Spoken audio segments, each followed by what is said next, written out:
And I will tell you, if you guys, thank you. Everyone has their agenda there, and how this is going to go is everyone has a card on the front. I want you guys to take a look at the card. There is a number there. That is how we are going to ask our questions. You guys are going to text me anonymously to ask these questions. But then, at the end, I'm going to pass y'all the mic.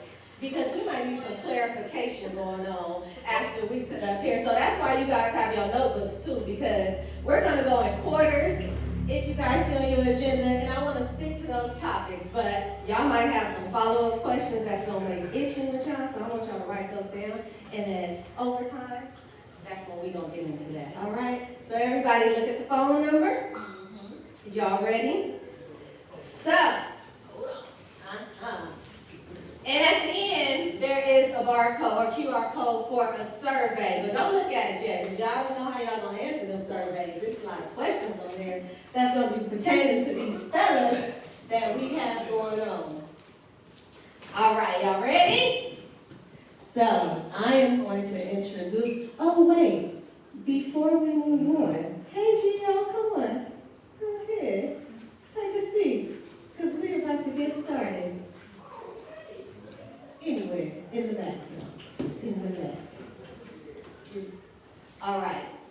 Before we get started, we have our wine bar in the back, and we have our juice bar in the back by Miss Juice Queen. Everybody give it up for Miss Juice Queen. Now what I will do is bring the mic to Miss Juice Queen so that she can tell you guys about her juices and her products before we get this thing started.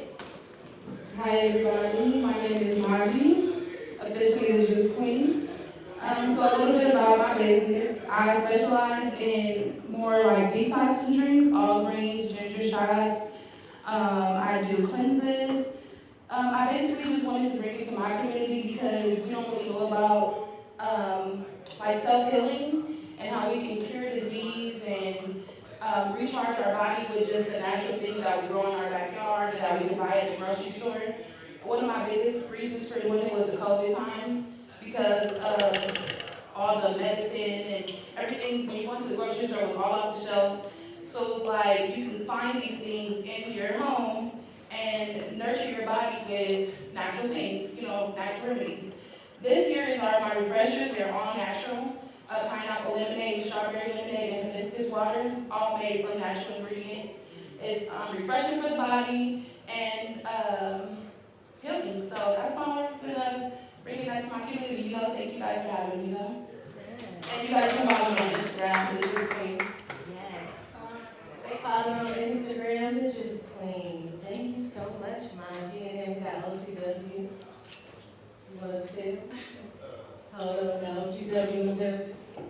What's going on, y'all? Pretty much a mobile dispensary. We deliver and bring flour to you. I don't really have nothing out display, but when the time comes, let me know. I got you. We'll take care of you. I just didn't want the smell that, take over the place. But yeah, we deliver trees, we deliver edibles, pre-rolls. We got pretty much almost everything. And just you follow us on Instagram, on.the.wave1. And say that to me. Thank you, appreciate you. And then, of course, over here, we have the Keepsake table, where we have your 30-day journals, as well as couple journals, couple date jars, candles. They smell delicious. Just, you guys gotta smell the candles. Wine glasses, shot glasses, mugs, and everything else that you need over here. All right, we got that stuff out the way. Y'all ready to start this? I'm ready to get my guys out here. Are you ready? Hold on. It's the tip off, y'all. Y'all ready? All right.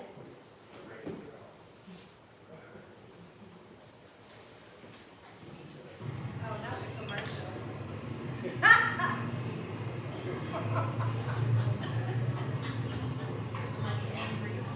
Sorry.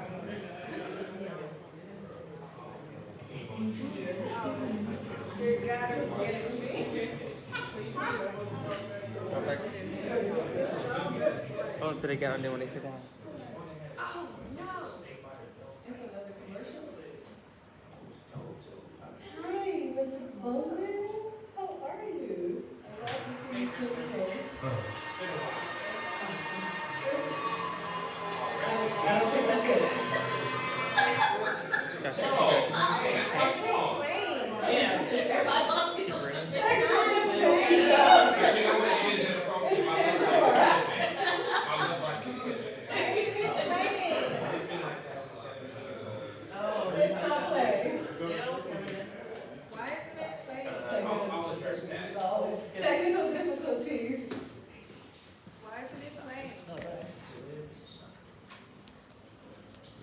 Hold on. I'll do that. Yeah, bro, kick it right here, yo.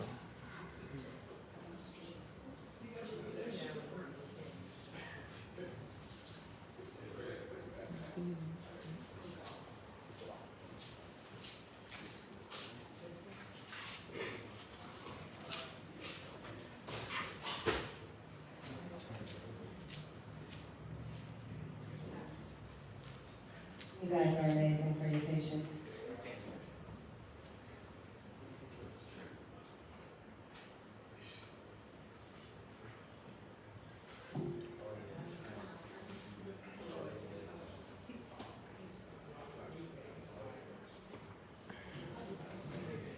All right.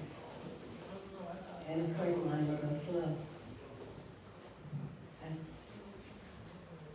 We're ready. Once technology goes, it's a flow.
Hey, no worries, guys.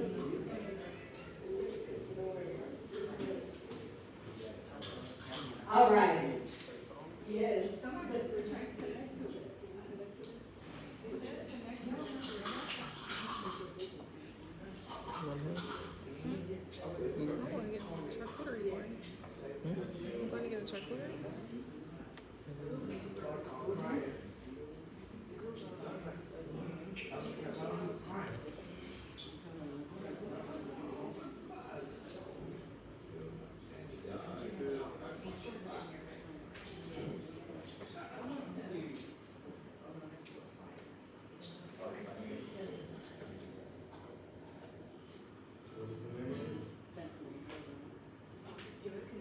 Yeah, but okay. I think I got it. No, I'm on Apple.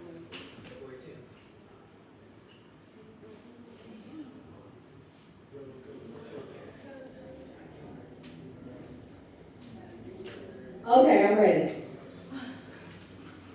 You guys are amazing. We're gonna start. Are you guys ready? All right. Yay.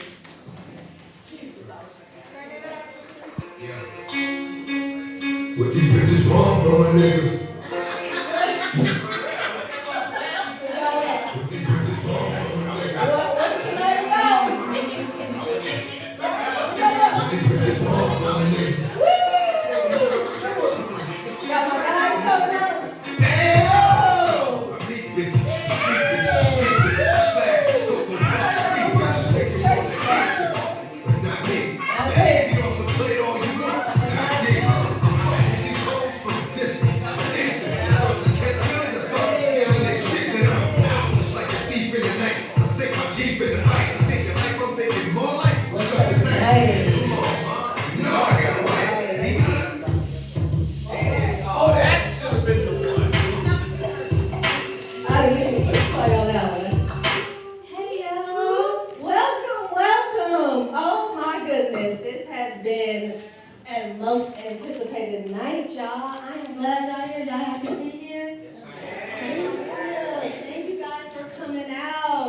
fellas here, so I'm going to go ahead and introduce them because we have been waiting long enough. All right, right here we got my guy, Mr. Aaron Brooks. Everybody say, hey, Aaron. Hey. I got my boy Donovan over there saying, yo, D. I got Mr. Ray in the back. Hey, Ray. And then my guy, G-Bo over here saying, yo, G-Bo. All right. Now, I'm going to go ahead and there are 2 mics up here. I got one for my fellas in the back, one for here. We're going to go back and forth. Let's start this. So, Donovan, since you have that mic first, go ahead and just give us your status, what we got going on. I think the people want to know. Are we on? Mic check? People want to know this mic don't work. No.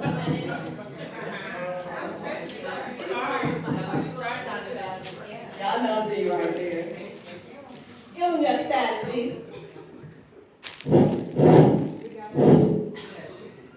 It's on. My status is currently relationship exclusive. All right. Pass the mic. Relationship exclusive. Status-wise, right now, I am, I guess, divorced. 4 years. Yes, divorce. Yeah. Yes. Recently out of a relationship after that, about 3-4 months ago. So, single right now. All right. Mr. Ray. Single and taking my time. Okay, my status is happily married. Oh, it was a long pause. Hey, happily married. Hey. Now, Mr. Greg Bowman is a returning panelist for this event, and last time he wasn't married, but he married now, y'all. All right, so how we are going to go with this, everybody, thank you guys for the ones that just came in. You have your agenda there, and we have just concluded tip-off. We have welcomed the guys in, everybody's there. We are going to go to the first quarter. So everyone, you have your little card there, text your questions. First quarter, we are getting to the single life. How do I do that? Text? How do you text? Yeah, I know how to text for like secure. Oh, No. So there's a card here and it has a phone number on here that you're gonna yes. Anonymously. But if you guys are feeling froggy and you want to leave, you guys can put your name down there and be like, you know what I'm saying, Tashana said. If y'all want to put it out there like that. All right, so ladies, getting into the first quarter. I'm going to start off the question while you guys get your thoughts together. I have my phone here. And I'm going to start with the fellas. So we are in the first quarter, guys. We are going to talk about that single life from a man's perspective. All right, so I'm going to start off with this question for the fellas. Take your time. Pick whoever wants to go first. Pass the mic. First quarter. What are common turnoffs you encounter in the early stages of meeting someone? The women want to know. I see it. What are some common turnoffs that you encounter in the early stages of meeting someone?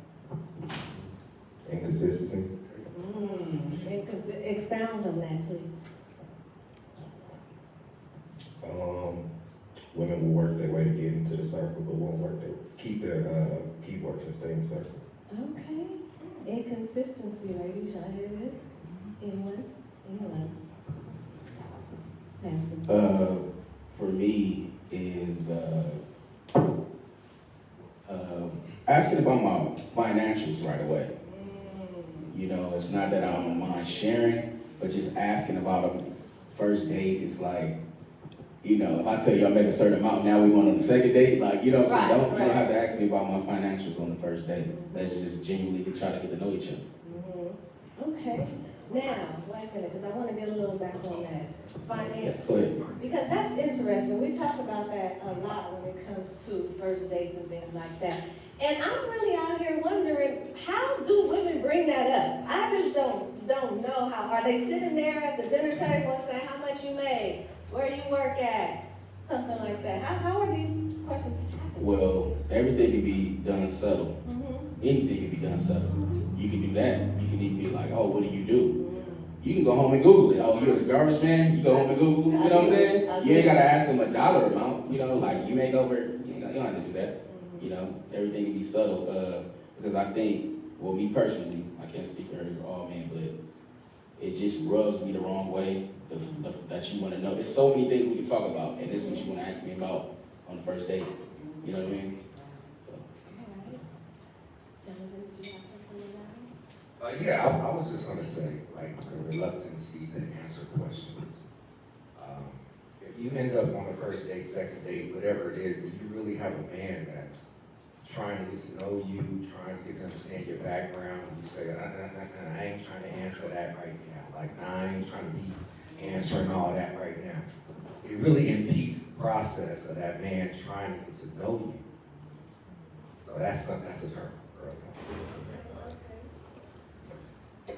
What I'll say is that what I find a turn off is a person who, a woman, especially, I'll be 37 next month, so especially finding somebody who's 30 plus years old and you're still not dating intentionally, that, and it's probably more, even with women, it's probably more common than you might think. That is kind of mind-blowing to me. So, yeah.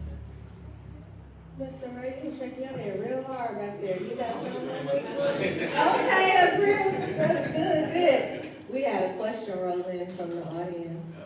One of my ladies would like to know, what do I do when a woman has a great personality but is physically unattractive? So I believe, that maybe, and if you'd like to reiterate, but I believe what it's saying is, what can she do if she has a great personality but is physically unattractive? And again, audience, if you want to clarify that question, it's anonymous, I'm not sure who it is. But let's just go there. How does that reiteration sound? What can I do when a woman has a great personality but physically unattractive? That might be a man asking. Oh, okay, you know what? Thank you. Sorry. What do I do? Well, no, okay, so I guess as the man, what do I do as a man when a woman has a great personality but physically unattractive? Okay, now it makes sense. Yes, sorry. My mind was still on the all-woman audience, so I thank you for that clarification. Okay, great. Anybody want to take that one? Okay, go ahead. Okay, no, I was gonna say, I think this goes both ways in the dating market in general. I know people don't like that word, market, but it's a real thing. I think that when it comes to attraction, I think all of us have to be real about what we can and cannot attract. And a lot of times people have a hard time being honest with themselves. They really do, man. And the thing is that, look, like, if your standards might be up here, but you may not be able to attract up here. It's just the facts of life. And that goes both ways. It goes for men and women. So I think when it comes to attraction, as far as, meeting a woman who is great, like for me personally, if I have a woman that I'm not attracted to but has a great personality, I'm just gonna be honest, I know it probably isn't gonna work. Maybe it's something that's hard to hear, but it's just the honest to God's truth. But the thing is, and I do think that I'm pretty realistic in the standards that I have, so with that said, it's like, okay, well, I know I'm not being, I'm not overshooting, what I think I can command, I guess, right? So, in a sense, in that area, I think you have to be realistic and, and honest with yourself is maybe, if that's a common thing, right? Maybe this is the best that you can do, and if you want to do better, then as a man, you got to make yourself better. And that's, an across the board thing. That's, looks, finances, getting in shape. date, whatever that comes down to, you know, because it's just real life. Like we cannot like the rules, but we still have to play by them, right? So at the end of the day, like those are the rules. So you do what you gotta do to win what you want to win. So yeah, that's my 2 cents. Perfect. Mr. Ray, you got the mic, pass the mic. I would honestly say, as a man, if I was talking to a woman and she was physically unattractive, but she had a great personality, I would help build her right. Like, you know, I wouldn't have to force or anything like that, but at the end of the day, we're all unattracted to somebody out there, you know, so I'll say when you keep going for your preference, you ain't gonna ever find, not never, but it's gonna take way longer to find your partner than actually, you know, accepting what's in your face right there and loving them for who they are. Oh, wake it up. Yes.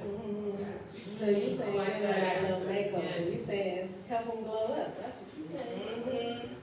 Okay, ladies, y'all hearing this guy? Go ahead, get on that. So from what I'm hearing, the question, Mm-hmm. he actually likes this young lady. He's interested in this young lady. He's Okay. saying, what do I do? Because I'm interested in her. She has a great personality, but not a popping body or what have you. It's okay to slow it down when you don't have everything that you want. You don't have to go the regular speed. You don't have to ask that type of question right away, like, oh, what do I do? What do I do?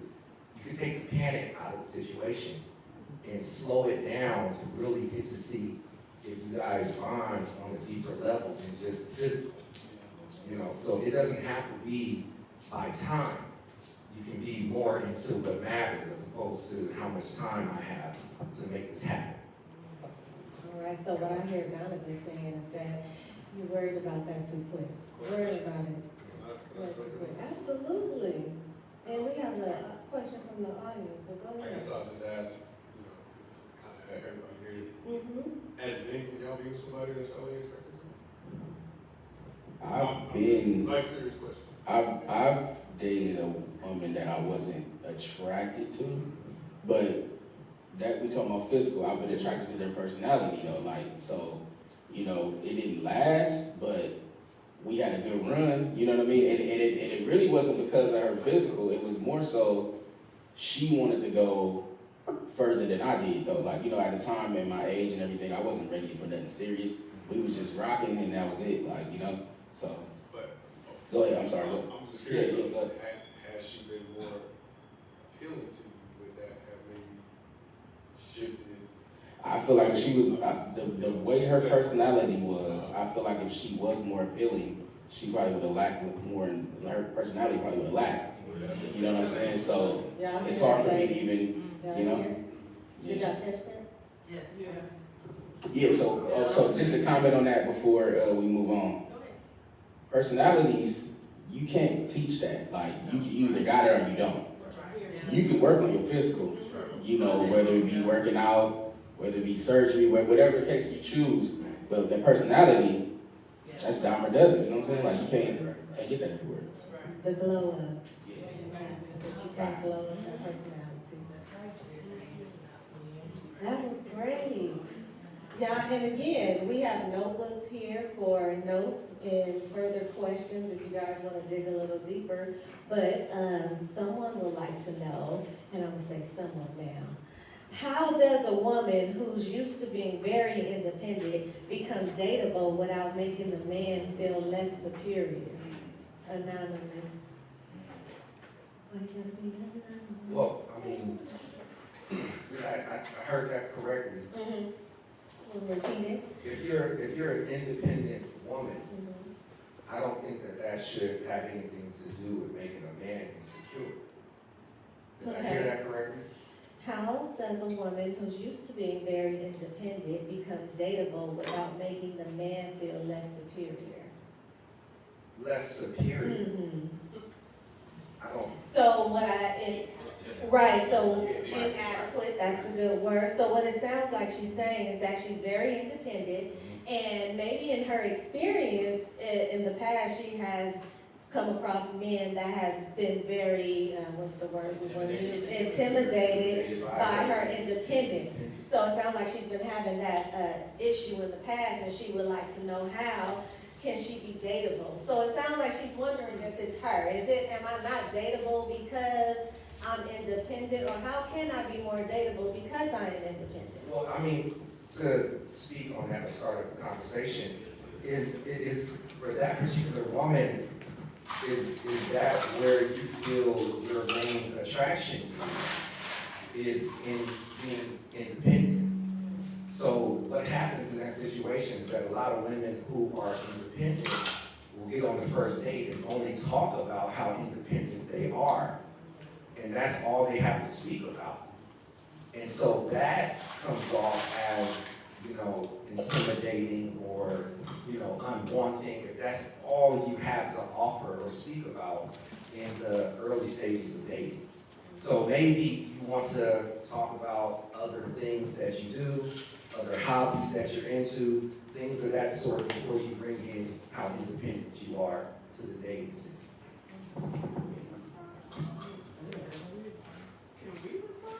Yes, we can. Yes, that's why you have your notebooks, because we're going to keep the thought, though, keep the thought. I know, keep the thought, keep the thought. I'm looking at you, you over there rocking, I'm like, it's anonymous. I know. We're going to pass the mic. Go ahead, you got the mic there. Oh, Mr. Ray. I'll say that woman has to allow that man to be assertive. If she keep coming across men who are intimidated by her being independent, then that's the problem right there itself. I guess I'll jump in. I personally don't, no matter who you are, man, woman, I don't really like the term independent. I think it's like one of the most ridiculous, overused terms like in society today. I absolutely hate it. I think, I don't believe that, I don't care whether you believe in nature, God, whatever you believe in, we're not put on this earth to be independent. Like, that's just not the human condition, right? So, at the end of the day, I think a lot of times when you give off that quote-unquote independent vibe, mindset, whatever you're doing, it could be one of two things. You could be off-putting with the energy that you're putting out, or you could possibly attract weak men because maybe you are overly independent, or a combination of the two, right? Like, I think, the question, I understand the question, it's a little loaded because it could go in a couple different directions, but I think it's definitely a self-reflection thing, right? No matter how you look at it, it's definitely a self-reflection thing. It's something that, you just gotta look at yourself and just say, hey, okay, am I, because of my personality, because of me being dominant in the workplace or whatever it is, am I attracted to weaker men, and do I start to give that off, and do I, and this is not to put men down in any way, but there's levels to, the weak, strong, and everything else in between, right? So, I think at the end of the day, it's a self-reflection thing. You kind of have to, learn to do something different. Again, I don't know exactly what it is, but I think it's definitely a self thing, and not like in a negative way. We all got our own issues and things we got to work on. So. I'm going to pass the mic to the audience now, but I have a question that just popped in my head. Independent, do we only use that term when it comes to women? Because I've never heard anybody walk around and saying, oh my God, he's an independent man. I can't deal with that independent man no more. Like, we don't use, that's only your term here, but I'm going to go ahead, test it. Oh, there we go, because she was burning, Greg saw it, so we're going to do it. The question came from, what happened, sis?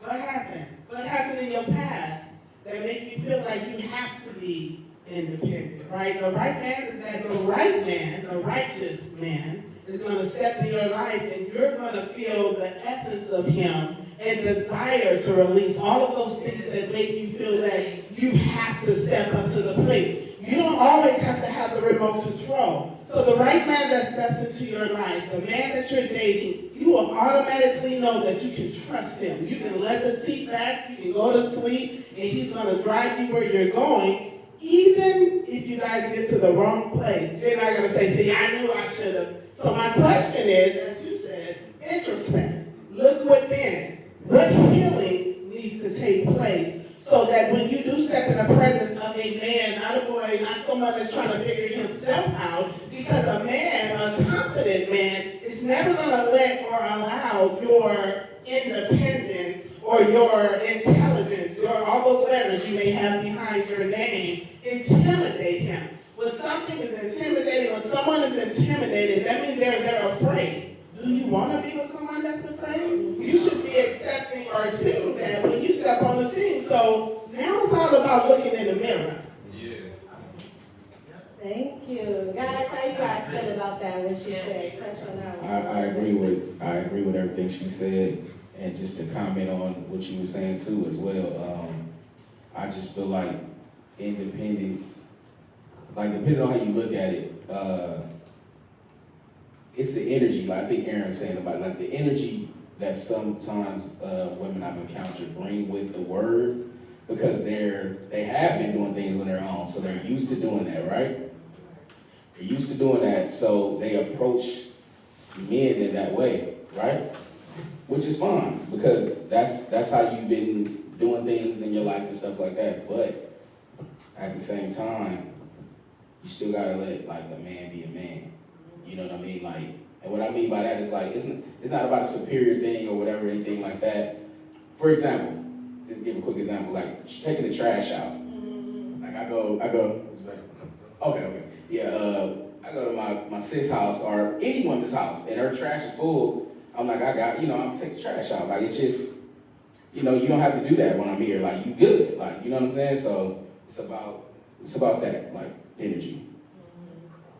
Thank you. I'm gonna agree with both of you guys, because if the word independent comes up, that shows the mentality already, dominance itself, as you simply said.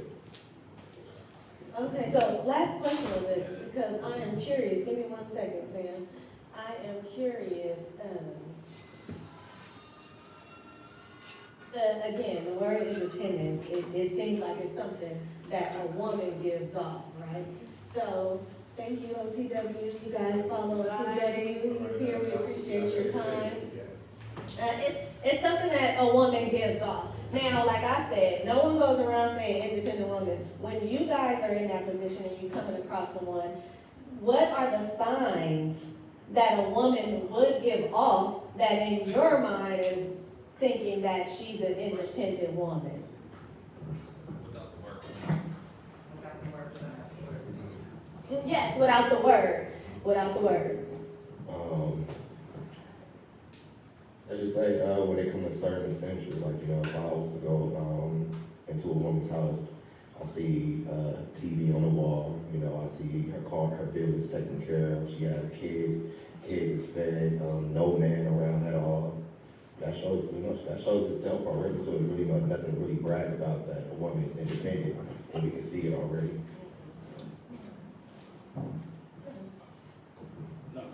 I would say, I think most women who consider themselves very independent tend to not be very patient. Tend to be in any type of relationships, or even, not only say relationships, just getting to know a man, could be very flighty. I think it's a demeanor. I think it's the way that you speak. I think it's the way that you carry yourself. I don't want to date nobody that speaks like I do. I'm sorry, I just don't. You got to be the opposite in that aspect, or at least close to it. And the thing is that, I know we live in a time where a lot of that stuff was pushed on our young girls growing up, unfortunately. But now, if you want to grow, if you want to be better, you got to be open to learn something new. And so, I'll give an example. Like I said, I went through a divorce. I had a conversation with my ex-wife, and it went something like, I told her, I gave her everything that, as far as examples, who I was, actions, whatever it was, that she she knew that I had the ability to lead her, right? And the thing is too many arguments of, basically me telling her, like, look, I got to just sit back and chill, right? And it's like, and I remember having a conversation with her, and I told her, I said, look, you have to allow me to lead. And her response to me was, I don't have to allow you to lead, you have to just do it. No, you have to allow it. You have to allow it. It's really that simple. You put your faith in somebody, and you allow them to lead. It's very simple, right? So, people who have that type of independent mindset do not know how to be led. And also, too, I don't care if you consider yourself an independent woman or whatever. Black folks don't have birth. It wasn't me. No, it was totally me. I'm so sorry. That's all good. No, I was just saying, I think even independent women, when you talk to them, you ask them like real questions and they're honest with you, they want to be led too. So the thing is that if you want to be led, then at some point you kind of got to look at yourself in the mirror and go, okay, well, what does leadership look like? Is leadership this overly dominant man, or is it somebody who's just confident, who has themselves together, or whatever it is, or who knows a certain thing better than I do? And I think also too, I don't want to keep going too much, but also too, I'll also say that in this day and age, there's a lot of brilliant women in the world nowadays that know things. And so, with that said, there are times where you have to learn. Like, I think men do this a lot more instinctually than women do, because when a lot of times, like, yeah, we got pride, and of course we do, and sometimes we don't want to be told stuff. But a lot of times, we know when to sit back and go, you know what, my girl got it, I don't know. Like, we just know. We know when to sit back and go, like, yeah, baby, got this, like, I can't. So, but a lot of times, that's not reciprocated. And that is something that you really, really have to learn and be open. So I just think, as we get older, it's harder to go. So, Good one. Good stuff. We are almost done in the first quarter, guys, so I have one more question from the audience. And this question is the phone locked. How do you vet a woman when you meet her? That's the question. How do you vet a woman when you meet her? So I'm wondering if this question is asking how y'all get out a woman, how do y'all approach a woman? How do you guys vet a woman when you meet her? I'll start off with that. I mean, I don't necessarily buy into the word vet. That's just me. It's all about having a conversation. It's all about getting to know each other. It's about an energy, a feel, a vibe. So that's something that I don't necessarily buy into. How do you vet a woman? For me, that sounds like you have some type of agenda or itinerary or what have you. For me, it's just how are we getting along? How open can we be? How vulnerable can we be? Can we talk about anything, or can we, necessarily have 5-hour conversations or whatever that may look like? But the vibe and the feel is the vet for me. I don't necessarily have a vetting process.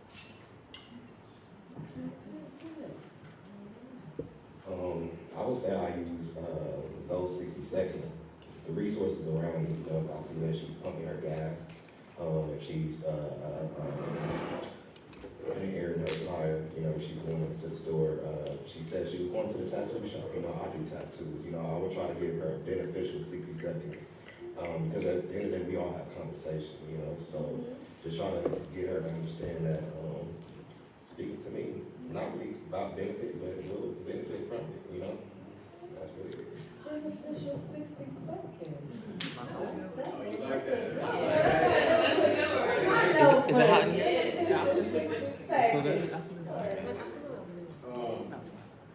I think vetting it's kind of a real thing.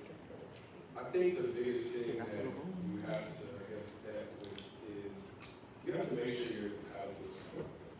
I think that's the thing that people don't do nowadays, and it's like, it should be the number one thing. The number one thing should be compatibility. And I think a lot of times, people may go on looks, or, we have good chemistry. I think chemistry is the number one thing that makes people get into bad situations. Because the thing is I think you can have, like, I've had chemistry with people that I had no compatibility. Right? That happens all the time. You can be at a social event and have a great conversation that's, somewhat probably not very deep, somewhat shallow, and have a good time going out with that person. But from a compatibility level, the things that you want, your background, where you come from, whatever it is, you're just not on the same page. And that's not a slight to either person, but I think if you're going to talk about vetting somebody, you have to really get to know who they are, where they come from, the things that they want, do their words match with their actions. One thing, right? Like, a lot of people say stuff, but does the life that they lead match up with what's coming out of the mouth, right? So I would just say, as far as as vetting, that's either way. You really have to make sure that somebody is compatible. It's really, all the superficial stuff, like, it does matter, but to me, like, compatibility should, if it ain't your number one, it should be your 1A. Because it really is the most important thing. Good, thank you. Mr. Bowman? I agree with everything what all the fellas said completely.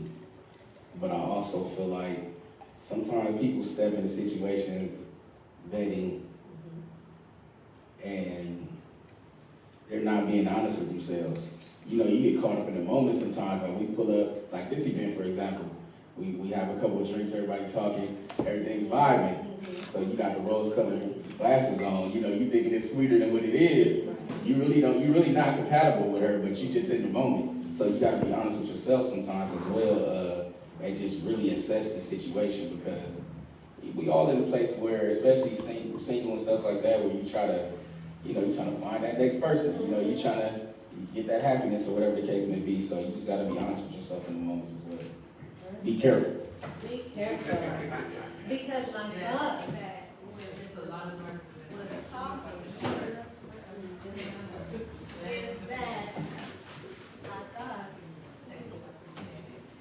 is that when you initially meet someone, you're meeting them in that moment of your mood as well. And you're going to give them whatever mood that you are in that moment. Right? So if you meet me at a picnic, at a park or a barbecue, and I'm with cousins, and I'm happy, I'm in a good mood, I'm around family and all that. But you don't know that yesterday I just bust the windows outside. And I'm not going to tell you that either. Right?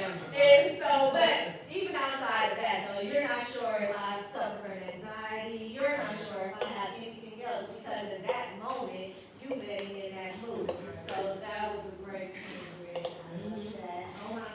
I don't want to mess up my lipstick. Well, look at the third quarter. They just love this. So, because we are done with the first quarter, everybody. Everybody. That is a single life from a male perspective. And now, everybody, all right? You need a little break, a little sip. We have a wine bar at the bottom. We have some juice over here as well. All right, so we're going to have a break so we have time. We can do that. Go ahead. A little intermission. Music. Yes. Music. Music.